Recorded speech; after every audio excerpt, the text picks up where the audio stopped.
Do you suffer from ugly paper syndrome? Yeah, I've been there. I either bought ugly papers, I made ugly papers, I bought a scrap pack, and then as I went through it, I realized, ooh, some of these are just ugly. Like, I would never use these in a million years. I've done it with tissues, with napkins, with collage papers, you name it. Well, I'm going to show you a super easy way to just overcome that and easily make a paper your own and hopefully be able to use it in your upcoming arts and crafts projects. I'm Mary Beth Shaw from StencilGirl Products. Welcome to Stencil School. All right, I have some stencils and I have some papers. Now I'm going to put some guidelines on this, all right? If you have back up, replay. Black and white stuff is really great to use for this particular technique. So here I have a security envelope. Here I have, this is something you can tell I was fiddling around with and it didn't turn out to be anything interesting. This is an underpaper like what I have here, where I just paint and I keep piling it up until I think, okay, that might be interesting. So let's start with these black ones. And for these, I am going to choose a super cool color that I love because in my world, pink is a neutral, particularly a fluorescent pink. This is a Dick Blick paint called Fluorescent Pink. Love it. So I've got this security envelope. Now, let me introduce you to different kinds of stencils that could work for this technique depending on what you're looking at. This stencil, as you can see, has a lot of larger openings. What that means is that there's going to be more paint coverage because everywhere there's an opening, that is going to be paint. This stencil has smaller openings. So again, everywhere there's an opening is where the paint goes. Let's just take a look at two different results you could get using a wide open stencil and then using a super detailed stencil. So if you're using this big open space stencil and you stencil with your cool fluorescent pink color, you're going to get one result. Now, again, I will remind you, I choose to stencil with a dense sponge, and I like to keep it as dry as possible, and I pounce up and down. Rather, I do not go sideways. I pounce up and down. It works the best and stays clean. You pick it up, and that's pretty cool, I shall say. A lot of coverage there. I love the way that turned out. And now let's try this other side. The reason I love doing this on a black and white piece or a black piece is because when I'm picking a piece of collage paper for my work, I often like to go to the darks and lights to add the pop of value. All right, now this is interesting. I know which I like better. It's this one. Because this is too detailed of a pattern to show up on that pattern. Okay? Seems obvious now that we've done it, but maybe it wasn't so obvious before we stenciled it. So in order to overcome a super detailed pattern such as this security envelope, you want a stencil that has open spots like this, more open spots. And I would just go over it with one color. To me, that adds such a great pop. This half is now something that I would easily use probably in anything, right? I mean, I love it. So let's see what it looks like if we go over this half. Now, we already know there's some pink under there, but I think I might as well give it a shot, right? It can't look any worse than it currently looks. That's my philosophy.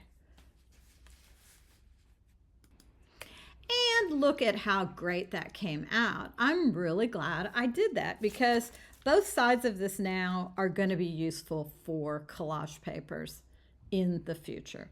Yay, that's a win in my book. Definite win. All right, let's look at this one. This is the one that I said was the under paper that I had used. Now, it has a little white on it. It was black paper to begin with, and then there's a few specks of paint here and there. Let's think about the best approach to this one. Again, let's just try half and half and see what works. This stencil here is one that I typically like quite a bit for uses such as integrating things, integrating larger elements in my work. So I was thinking it would work, and I'm just not sure. Let's give it another try. I was somewhat surprised that it didn't work the last time.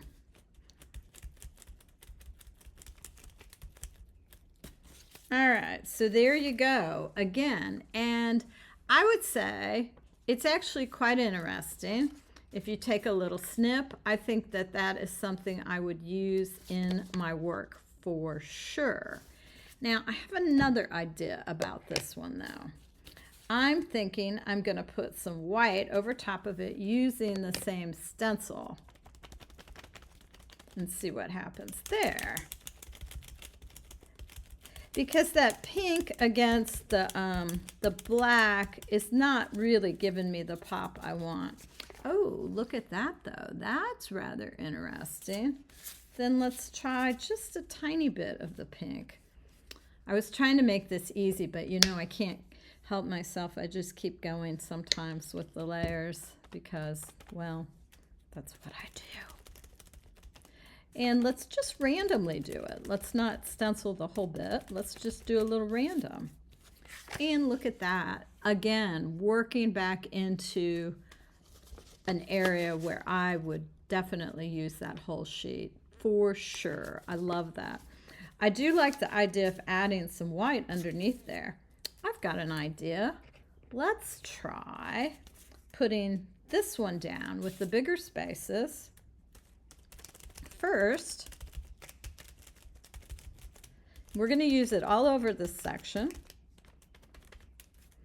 And then I'm going to add some of that pink on top and see how it looks. Oh, but I rather like that, don't you? Well, maybe I'll use a little bit of pink in one area and see how that comes out. We'll just use a little pink over here.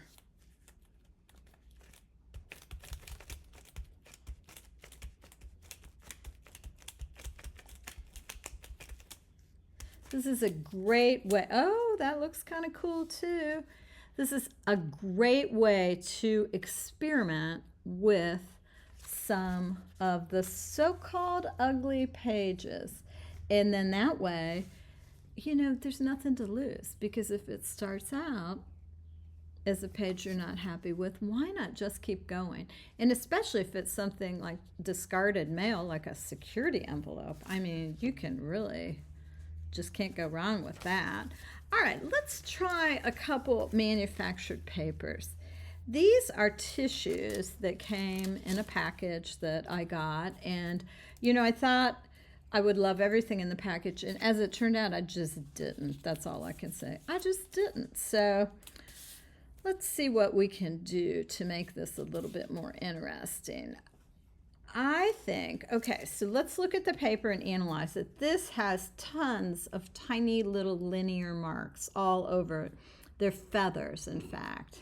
As I analyze it a little bit more closely, I'm thinking, well, that's not really so bad. It's kind of cute, but let's see what we can do to it to jazz it up a little bit. So what I'm thinking, first of all, is I don't want to use anything super detailed on top of the super detail on this, right? I also don't think I want to use anything super, so for instance, I had this one set out because it's scribble. It's some scribble text, and I'm I'm not sure how that would work. Let's try it up here. We've got a lot of white in this. We have no black at all. So I'm going to grab a little bit of black and see how it looks.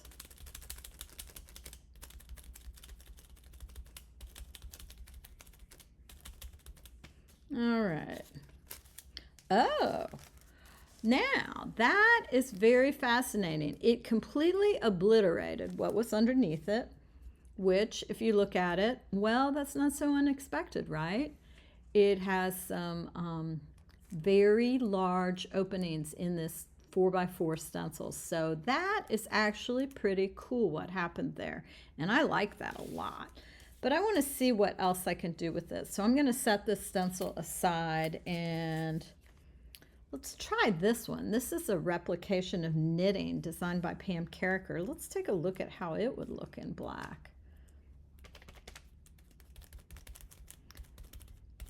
It has pretty many openings too, but they're structured in a very different way than that first scribble stencil that we used.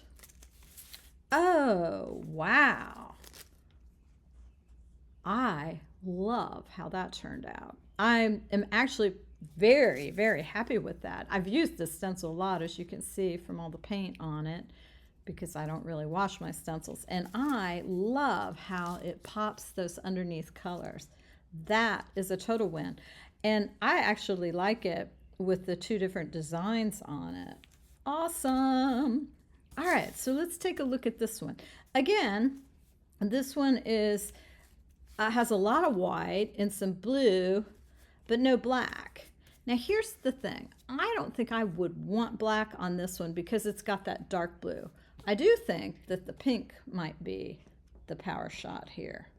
So let's see how that works. We could try, these are florals, as you can see, fair amount of detail. We could try something more architectural like this, but I think it's going to look a little disconnected with this design. We could try the scribble again and see how that goes. I kind of like the idea of that. I'm going to just try it up on this half and see how it looks.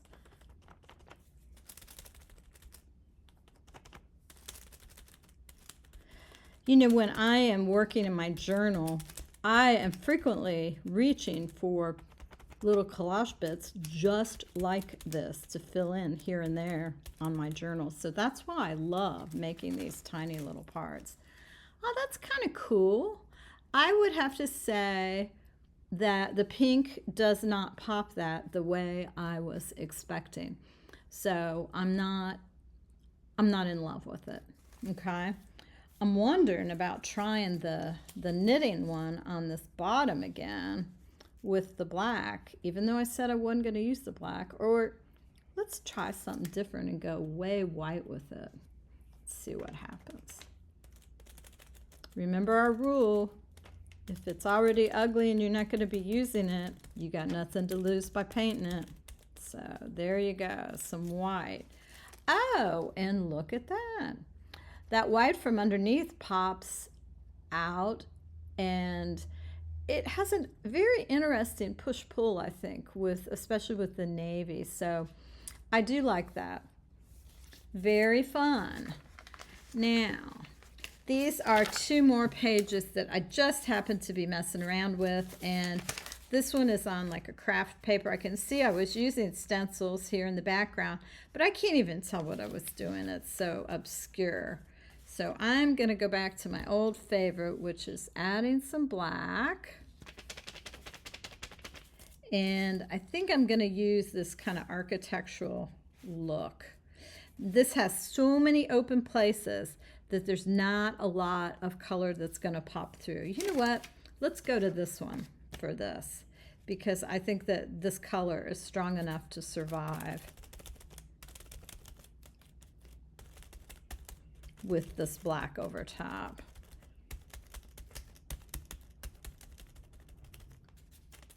Oh yeah, look at that. I just love that now. I would for sure use that in something.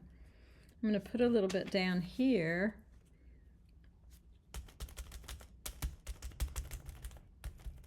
The black and yellow is going to just be the bomb down there at the bottom.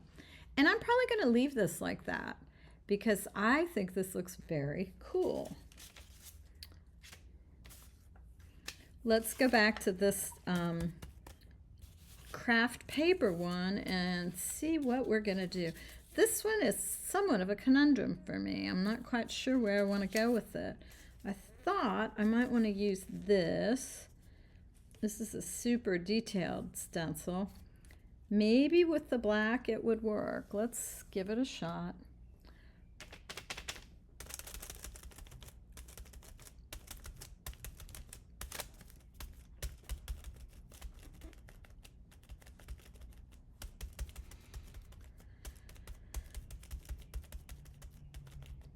I think that the level of detail in the stencil will be fine with the background because there's not much going on in this background. So let's see where we are.